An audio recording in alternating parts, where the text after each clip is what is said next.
The Dodgers are one of 3 teams reportedly vying for the services of free agent closer Josh Hader. How much smoke is there to these rumors? And do the Dodgers even need a closer right now? We'll dive into all of this on another edition of the All Dodgers podcast. First, I am Clint Pasillas. You can find me as Real FRG on the Twitter, on the Instagram, I think on the Facebook, definitely here on YouTube, on Threads, even though I don't use that. All the links are in the description, or at least most of them. I am a longtime MLB writer, sports editor for Sports Illustrated and DodgersNation.com for many years, and now I'm here on my own channel reporting and talking all about the Dodgers and having a good time, hopefully, along the way. Consider giving this video a thumbs up. Consider hitting that subscribe button. I hope I can earn a sub from you by the end of this video, but let's dive into the Hader talk. The hot stove is fired back up as teams look to make their final push, their final moves of the 2023 calendar year. The Dodgers have been or were knee deep in the rumor mill to end this week after the Yamamoto signing.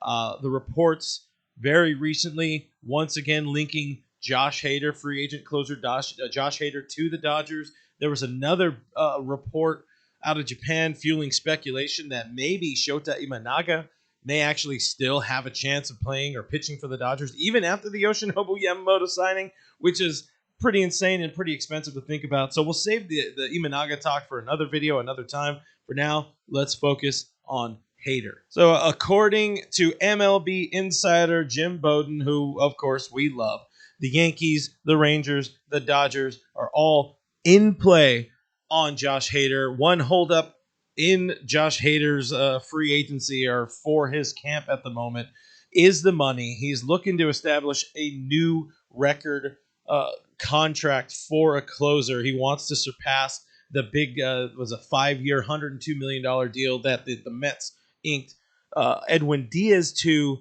last offseason. Of course, he didn't even end up pitching for the Mets after blowing out his knee in the World Baseball Classic. But it seems for Hader, so far, teams aren't that interested in going that high on him, at least not at this point in the offseason. Now, personally, I find it hard to believe the Dodgers are willing to spend another $100 million or commit another $100 million or willing to go that high on a contract for a reliever.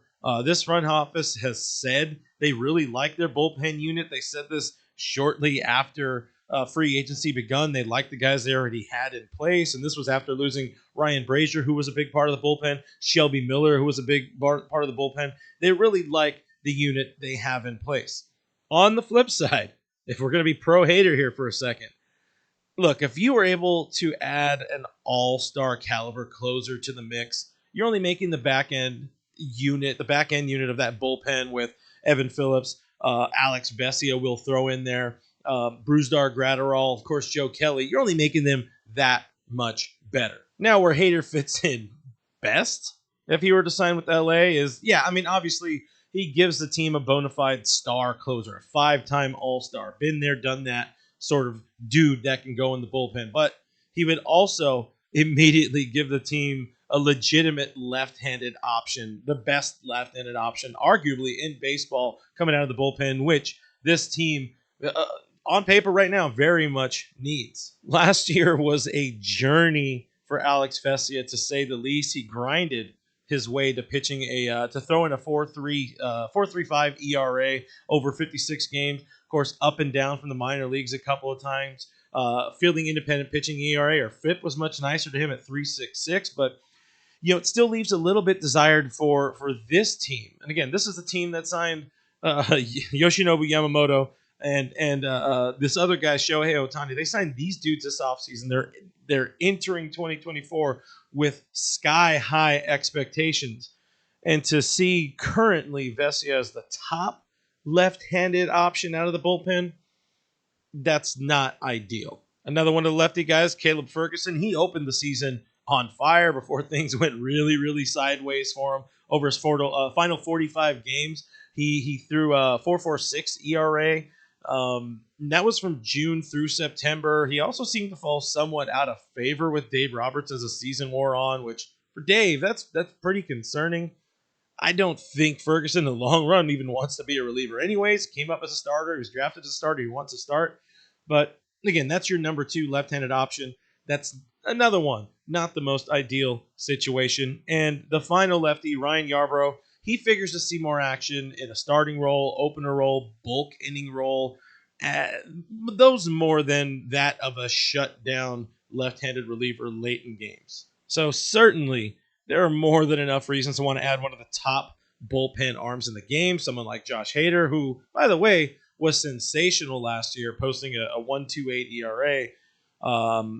Again, I should not say again. I should just say at least that's when he was willing to pitch. The one knock on Hader we can kind of say is that he's very protective of his arm, which understandably is all well and good. But there was a point last year where his, we'll call them restrictions, they may have cost him some love in the Padres clubhouse. People who watch or remembered much of what happened with the Padres late, or really for the entirety of the 2023 season, they had all the expectations. They were bad, and then they started surging in September. They were holding on to the tiniest little sliver, the tiniest glimmer of hope, of postseason hope. And there was a game that was winnable for the team. Their bullpen was really bad. The only guy they could trust was Josh Hader, but he wasn't willing to pitch, to record a 4-out save. And that became a kind of, I don't know, media circus in a way. His manager, Bob Melvin, he faced some tough but fair questions from the media, and he didn't really offer up much he could say, much substance in his reply. The spicy post-game comment came from Hader himself, who kind of rhetorically asked, like, are we in the playoff race? He didn't want to pitch. He cared more about, and again, understandably, if I was in that situation, maybe I'd do that. He cared more about being ready to secure that bag in the off season, but it's not really the mentality you want to see off somebody you believe is one of the most important, one of the best players on your team, on your roster, a leader in the bullpen and in the clubhouse. Moving on now, presumably with the Dodgers in LA, he wouldn't be the only closing option the team had. You still have Phillips. They're planning on really using Evan Phillips in a variety of roles this year. Joe Kelly, he's going to get some opportunities to save, but to have Hader in there, and I've said it in a past video, the three-headed monster of those dudes locking down games at the back end. The idea of him Hader needing to be as protected as he was with the Padres, it doesn't seem like it would be that much or as much of an issue with the Dodgers. But to throw 20 some odd $million annually at a dude that isn't going to go out and save 50 plus games for you year after year, shout out Eric Gagne when he was in his prime, that just might not make sense in the long run for the Dodgers. But those are my thoughts. I'd like to know what you guys think. Sound off in the comments below. Are you okay with the Dodgers committing another $100 million to a player?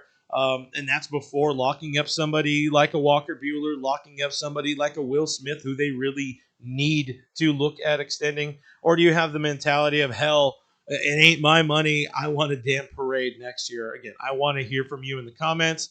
Thank you for watching. Please consider subscribing. Give this video a thumbs up if you had a good time through it. Try to keep these ones shorter. Of course, we got our more wide-ranging live streams that happen at least twice a week. So again, a good way to subscribe, to know when those are happening, is to subscribe and hit the bell so you know when we do go live. But try to go live on Mondays and Thursdays right now. We will expand. I am Real FRG on all of the things. Subscribe or follow me on all those, and I'll see you on the other side.